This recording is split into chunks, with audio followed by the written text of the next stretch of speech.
Aujourd'hui on se retrouve pour la recette de la meringue française. Vous allez voir, je me suis amusé à la décliner de façon très différente. On va pouvoir la colorer, en faire plein de formes, des chips, des flammes, des rosaces. Vous allez voir, c'est une recette qui est vraiment toute simple et hyper pratique.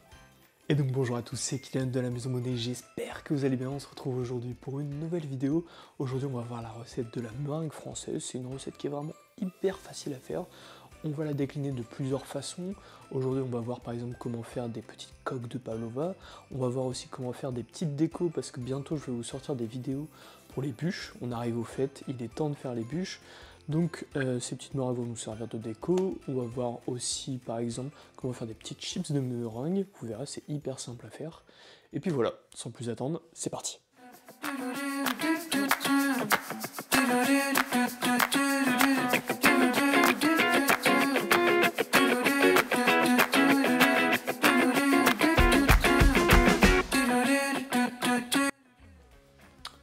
Vous allez voir, pour la meringue, c'est vraiment une recette qui est hyper simple à faire. C'est simplement un mélange de blanc et de sucre glace.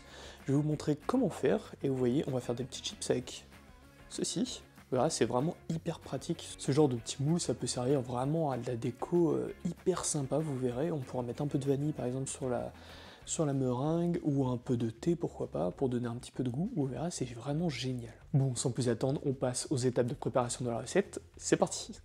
Et donc voilà, donc pour la recette, on aura besoin de 150 g de blanc d'œuf, 150 g de sucre glace, et encore une fois 150 g de sucre glace. Quand je vous disais que la recette était simple, c'est vraiment un temps pour temps. Il nous faudra aussi un petit tamis, une maryse, une petite spatule coudée et un fouet. Ensuite, il nous faudra donc un peu de vanille. Moi, c'est de la vanille comme ça qu'on vient mouliner en fait, mais un peu de vanille en poudre, ça marche très bien. Il nous faudra des colorants, ça c'est si vous voulez faire la meringue colorée, mais c'est totalement facultatif. Pareil, ce moule, ça va me servir à faire des chips de meringue, mais pareil, c'est facultatif aussi. Un peu de thé, si on veut parfumer notre meringue. Et enfin, il nous faudra donc une poche avec des douilles. Donc moi, j'ai choisi une douille cannelée de 14 branches, une douille cannelée avec 7 branches, et enfin une douille unie de 9 mm de diamètre. Et ensuite, il nous faudra donc une poche pour mettre les douilles et enfin un papier sulfurisé. Allez, c'est parti. Ok, tout d'abord pour commencer, donc on va mettre nos blancs d'œufs dans notre cuve de batteur et on viendra rajouter donc notre première partie de sucre glace, donc les 150 g. Et donc ce mélange, on va venir le fouetter jusqu'à temps d'avoir un mélange homogène et qu'il ne reste plus de morceaux de sucre glace. S'il en reste un tout petit peu, c'est pas gravissime parce que ensuite on va venir le fouetter au batteur. Donc ce mélange, vous allez le fouetter environ 10 minutes, ça dépendra du batteur, et on va venir le fouetter jusqu'à temps d'avoir une belle meringue avec un beau bec d'oiseau. Pendant ce temps, de l'autre côté, on va venir tamiser l'autre partie de notre sucre glace. Donc on met nos 150 g de sucre glace dans notre tamis. Et on vient tamiser tout ça, et ceci vous le mettez sur un papier sulfurisé, ça va vous permettre de le verser plus facilement tout à l'heure. Donc voilà, ça fait maintenant 10 minutes que notre meringue a tourné, on peut la sortir du batteur. Donc là vous voyez, notre meringue est terminée, elle est vraiment magnifique. Si on regarde, elle a vraiment le magnifique bec d'oiseau qu'on connaît bien. Et si vous laissez le fouet dans la meringue, elle doit avoir une bonne tenue et en fait le fouet doit rester droit. Ça, c'est que votre meringue est parfaitement montée. Et donc voilà, j'ai oublié de vous le préciser tout à l'heure, mais il vous faudra un silpad pour venir pocher la meringue juste après. Donc maintenant qu'elle est bien montée, notre meringue, on va pouvoir incorporer notre sucre glace qu'on a tamisé tout à l'heure. Donc ce qu'on va faire, on va venir, si possible, faites-le à deux parce que c'est un peu plus simple. Donc il y en a un qui vient verser le sucre glace et l'autre qui vient, comme vous le voyez, donc on vient bien mélanger en partant du dessous. Comme ça, on récupère toute la meringue et on incorpore le sucre glace. On va faire ça jusqu'à temps d'obtenir une meringue bien homogène et bien lisse, bien brillante, comme on l'aime en fait, tout simplement. Une fois que vous avez votre meringue bien brillante comme ceci, on pourra venir en fait tout simplement la mettre dans une poche à douille et on va pouvoir commencer les pochages. C'est parti. Pour les pochages, ce que j'ai fait, j'ai par exemple utilisé ce petit moule que vous voyez avec des petits ronds et en fait avec notre petite spatule coudée, on va venir la mettre comme ceci dans les petits cercles.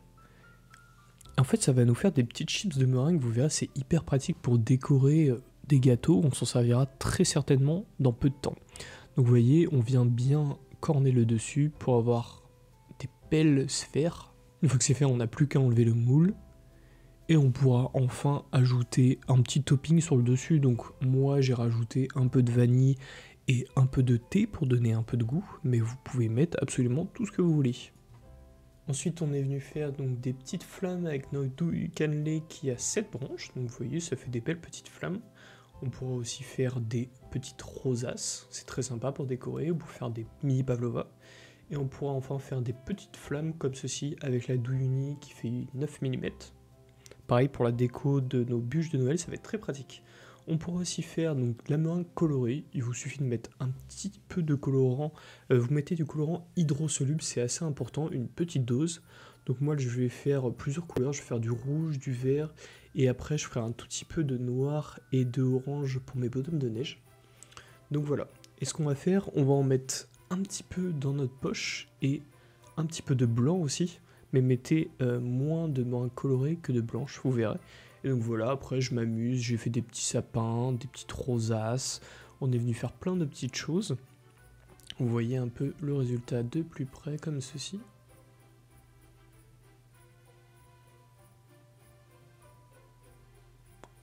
Et donc pour finir, je me suis un petit peu amusé à faire des champignons et des bonhommes de neige. Donc voilà, vous voyez, c'est assez simple. Malgré que mes bonhommes de neige penchent un peu. Ils sont un petit peu bourrés, mes bonhommes de neige, mais en vrai, pour une première fois, je trouve que ça va, honnêtement. Donc voilà, vous pouvez vous amuser à faire un peu tout ce que vous voulez avec la meringue française. C'est pour ça que c'est très utilisé en pâtisserie. Bon, sur ce, j'espère que cette recette vous aura plu.